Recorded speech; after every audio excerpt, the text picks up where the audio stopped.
Hey, I have something for us today, and it's a special something. I was looking through WikiHows, and I stumbled on an email that Ethan sent us. Thank you, Ethan. Thank you, Ethan. And it's from a website called Holidappy, which I believe is a mixture of a portmanteau of the words holiday and happy. And Holidappy, this article has a lot of helpful tips for us. Can I just say that's a portmanteau? That's terrible. That's not how you didn't have to say that. In doing portmanteau is itself. Think about that. Whoa. So Holidappy has composed here a list of happy Independence Day messages and wishes that we can send each other and our loved ones to celebrate the good times, great oldies, and this incredible country of ours. Yeah, completely flawless, no notes. This kick-ass country that we live in, and how we can send messages to each other on Independence Day to really acknowledge that. Hey, Griffin, might I propose a game? Sure.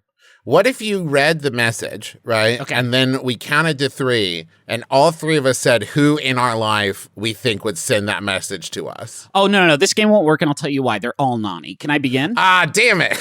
Okay, go on. Short greetings for text messages. So just like, and it's not just for us.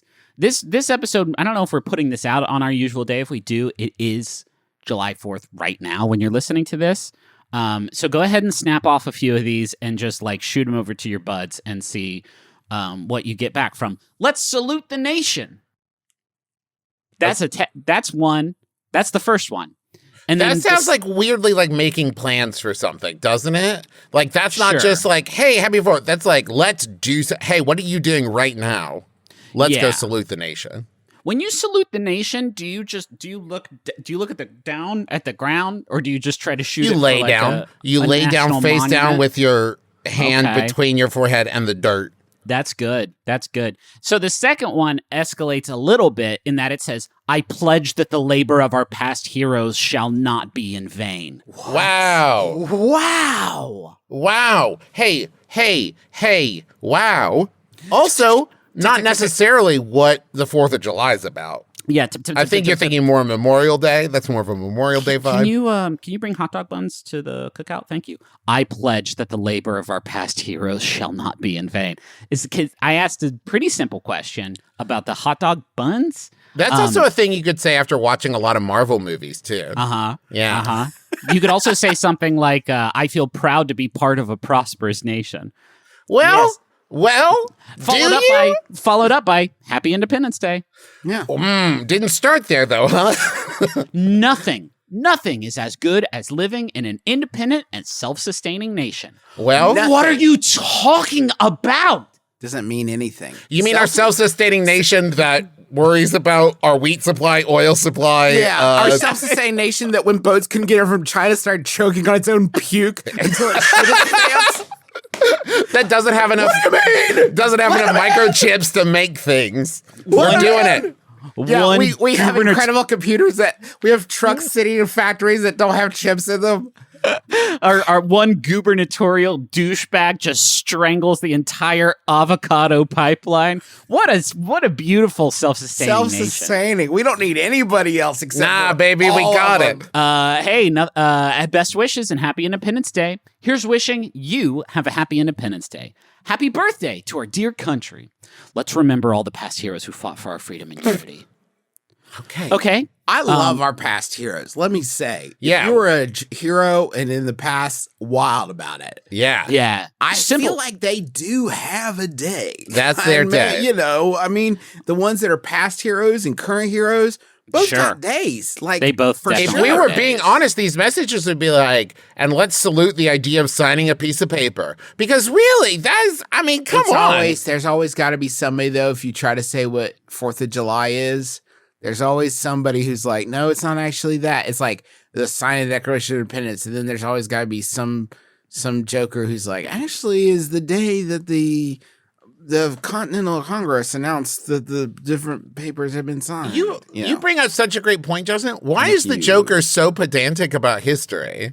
I've never understood that thing of like, yes, Batman, I will get you. Also, not everybody signed the Declaration on the 4th. Actually, a lot of people signed it on the 5th. It was rad. That's the worst. Hey, Trav, that's the worst Joker impression I ever heard. Thank you. I'm trying. It's a new take for the Joker that I'm trying, where he's both the clown prince of crime, but also the clown prince of factual accuracy.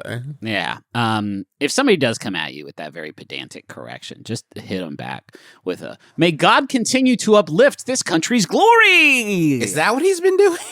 I missed that. Oh, man, where have I been looking? Wow. Or just hit them with a very straightforward, right over the plate. Today is a very special day for the nation and its people. Well, I would just send that every day for a while, because it's probably true, whether good or bad. There's probably something happening on that date that feels pretty major. Yeah. Here's wishing you and your family the best the nation has to offer as we celebrate our country's independence. So, like, some Five Guys. Is that what you mean? Is just some Five Guys in a national park. Go eat some Five Guys in a national park. That's assuming it's open, because they could get staffing for it. That could be an issue. Those are texts, but you all know me. I don't like to text because it feels very it's so cold and impersonal. I like a card. It's robotic. So these are some slightly more thoughtful, longer messages that you could write in a card. I love getting cards from Griffin. I do too. Yeah. Like I'll get a card every few days. It's like, hey, I'm hopping on Fortnite. Let's go. Or the postcard. It's like, hey, what size T-shirt do you wear? You know. Yeah. Or like, can we reschedule today's recording because I have diarrhea again? Yeah. Yeah. Do you guys remember the greeting card I got you both? And it had like a cute cartoon firework on the front of it. And then when you open it up, inside the card, it already had written, baby, you're a firework. Happy 4th of July. Yeah, I remember that, yeah. And then really underneath that, I wrote, myself, I added, the future progress and development of our great country do not depend solely on technological advancements, but how we build social cohesion and trust between our nation and its people. Let's continue building a great nation we can all rely on and be proud of. Happy 4th of July. I'm Griffin McElroy, and I approve this message. What on the fuck? What? Yeah. And then there was the one with the cartoon grill on it, and it says, you're a barbecutie. Happy 4th of July. Yeah. And then underneath that, I wrote, every citizen should have a sense of belonging wherever they find themselves. May all our politicians rise to the great task of building trust between the people and the nation so we can have peace and stability in our country. Here's wishing everyone a happy Freedom Day celebration. I do remember that. I did think it was weird that it was written in cutout letters for magazines. But other than that, it was really nice. I liked the sentiment. Do we call it Freedom Day? I do not believe so. Futurama does. Is this person confusing real life with Futurama? Conflating real life with Futurama. That does happen. Yeah. Those are just some normal things to write inside of a greeting card. And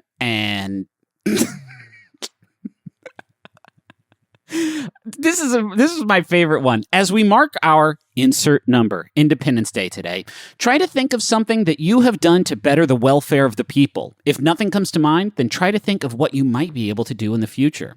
Happy Independence Day! Just a little homework for you. That sounds like a card. That sounds like a card a funeral home would send you to thank you for your business, doesn't it? Like you got on their mailing list, and it's like, what? There's a tiny calendar that you have no use for whatsoever, and a card asking you what you've done for the nation. Hey, I'm going to play, this is a quick math challenge. I'm going to count to 3, and then you guys say how many years since 1776, 4th of July. You ready? Yeah. 1, 2, 3, go. 354. 240 some? Wow, yeah. It's 354, I think. 354? 354? Griffin. 354? It is the year 2130? I said 240. I felt pretty good about that. 240 is pretty close. 240 is pretty close. I believe it's 246. You believe? You didn't give me a lot of time. But you went with 300. You couldn't do simple. 300, Griffin already puts it at 2076. Use your common core, bud. It's just the big blocks, the hundreds blocks. That it. 300 is obviously a bad start. That's obviously the wrong start. A 2 at the front and then any number afterwards would have been excusable. Yeah. Okay, now here's what I will say in Griffin's defense. Yeah. 17 was the start of it, right? Yeah. And 20 is where ours starts now.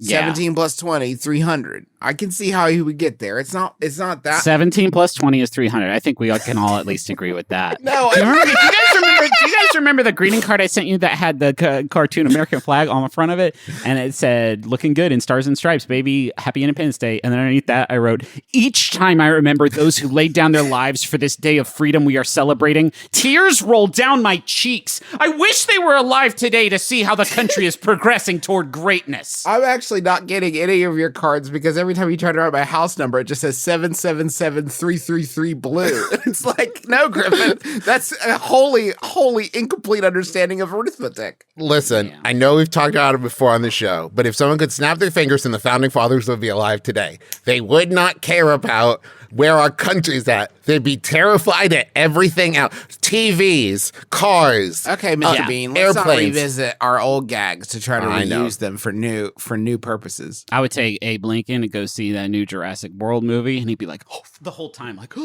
like hiding under the chair. Fucking idiot. Wouldn't you love to actually, like, if you got people from a certain time period, I don't know when this would be, like, say Shakespeare times. Yeah. Okay. And you brought him into the future, and everybody's like, you know, I would take him to Steak and Shake or whatever. Like, I don't have to, you know, or whatever. I would show him TV. The best thing to do with somebody from that time period would be, or I guess any biblical times, whatever, would be to tell them about dinosaurs. Yeah. And then instantly tell them they don't exist anymore. Yeah. That's gotta Like, be rough. hey, guess what? Dinosaurs. Be like, oh shit. You let them go on for like a half hour. You're showing them all the sick ass like videos and photos that we have of dinosaurs from the media. And then at the right moment, you're like, but they don't exist anymore. Yeah. Sorry, They're bud. not real. Sorry. And Sorry then about send the them roller right coaster. back. And then they're right back there at their desk. But go start digging for bones. You never know. Yeah. Hey, can we go digging for some bones in the money bone? Oh. Oh, Money but bone okay. is a challenge. I think you meant funny bone. Monkey bone. That's what it was. Let's go to Can the we all monkey go bone. watch? Hey, let's take a quick 2 hours to go watch Monkey Bone. It's Extended 90. edition. It's 93 minutes. No, I'm Yeah, talking but about you the need 30 director's- minutes the to decompress afterwards.